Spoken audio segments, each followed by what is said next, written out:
wakwaba and found Bragan and Sam TVGH so what friend me Adjoa searching.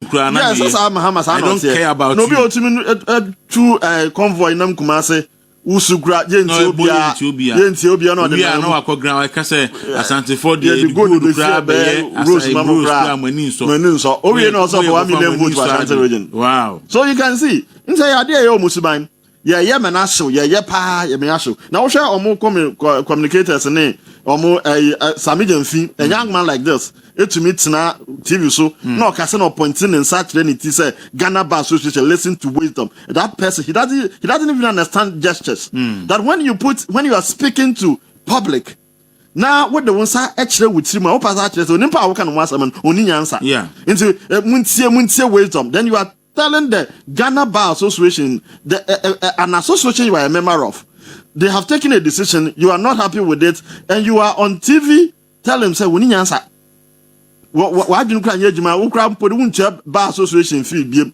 because oma kan samwa wo as young as you are me no na kotek ye na na te konti always around here debate now because of opportunity which you tell me as a blessing which me kasa ya ahomaso a etin dua yi tintin na akola na de kasa odi tiam panifo because na banyaba obi a wo position otumi gina police fu anim soldier fu anim ka kire won say mahama aban ba mo soldier fu ni police fu am ho no your life and your tenure in police service is contaminant to the Ekufado 10 and therefore when Ekufado is off you are also off and indeed it happened say the oka ya no and na president mahama so di ye adwuma all the top security chiefs at the Ghana army na ye omu nyina kofi na ye kura so a soldier from ran yes ye da so ye soldier ni o ye position also be and that is the country about 19 of them yes that is the country we are governing this is the resetting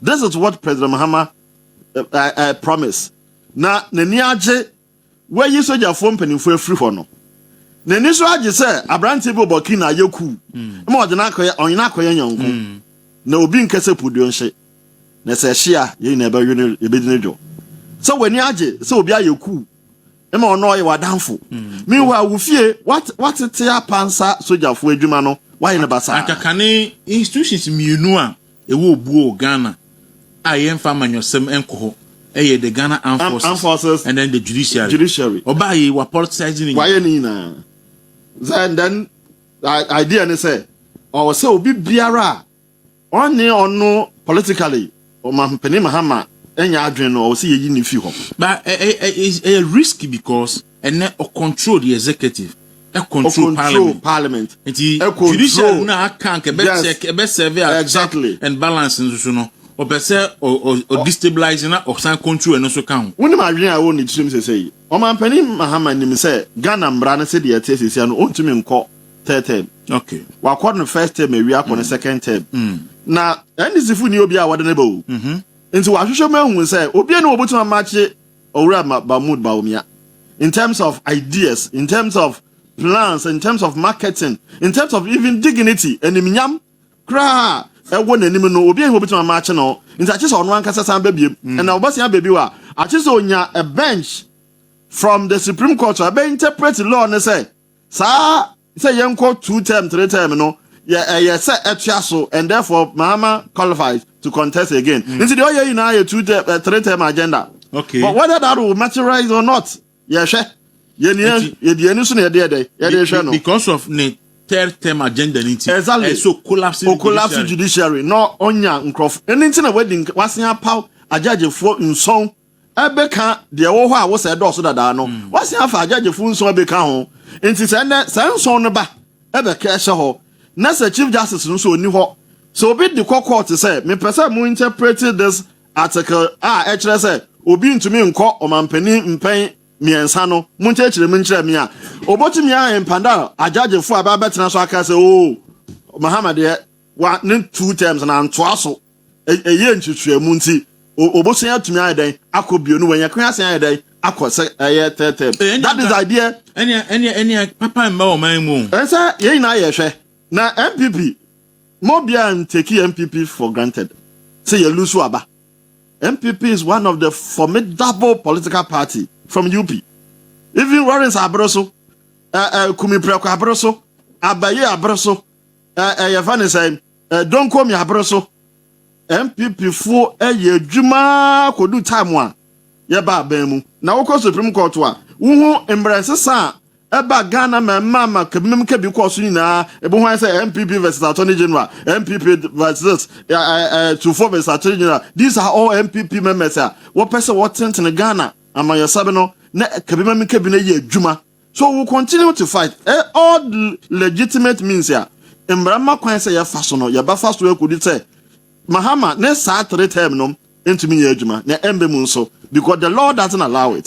Adeba konso a me di twem no. E wona adwim o person ye ne say o person set up another what you call the regional and district tribunals. Yeah. That district tribunals the obeya ne say MPP for na adwin ne say watombra ana waye boni bi eti o man no on fa no call the traditional court no now call this community and then regional tribunal no we appointed chairman for about to twano then they will decide and then they will throw MPP members into prison. But let us say we will resist any oppressor's rule. We will never allow anybody to turn the country upside down because of opportunity when you say in Ghana. Yeah, the Ghana, you talk about one say I will the Ghana shall once say ya wager padie. Okay. I was how you went to me radio 95.9 movement television or Asugu where your movement in the morning you made the Royal Chris Arthur. It is true Nanado Boa John Mahama in his education. Monsieur Tumika Sesebio Mahama dio to me top air flights. Ekufuado dio to me. Mahama to me fab business class. Ekufuado nkofa trotro. Mahama to me num a bon vita. Ekufuado nkono mududu. This is the nonsense you people did. Destroyed a Juma Nanado and they are not even ashamed. And Yama Nanado never is the same thing you people are taking credit for. Last month, I said Cassiano, so he said the cabinet inter candle. And right now, Ghana is in a position for to produce our own vaccines. We have a vaccine institute and what. Akando, you've only been in government for 4 months. And that vaccine thing was not an idea of NDC. And I remember, oh God, man, hear me say Ghana home. So omo ma kwan yese nkofo bi o chi na bo ne tirimu tuo say pay cause omo no say your mind womo no omo de adwene bonne hye nkofo tirim me kai se mo kai a corona ba ya yes e be yes vaccine institute you know me sere mo Ghana for both NDC MPP we dey mo ma mo ndi no krama bonyame what did Kwabena Minta Kando say I say it is not true and not possible. Or the health committee, so on any ranking member for NDC on health committee. Now, or catch or catch Ghana phone now say there is nothing like a vaccine institute that the Ekufuado government is building. Fast forward, just 2 years. Just 2 years down the line, Kwabena Minta Kando stands in front of people and is telling people, say, Ghana now has a vaccine institute, so we can produce our own vaccine. The same vaccine money you claim Ekufuado appointees the same money you were saying is Ajimamenu, honorable Ajimamenu, we are going to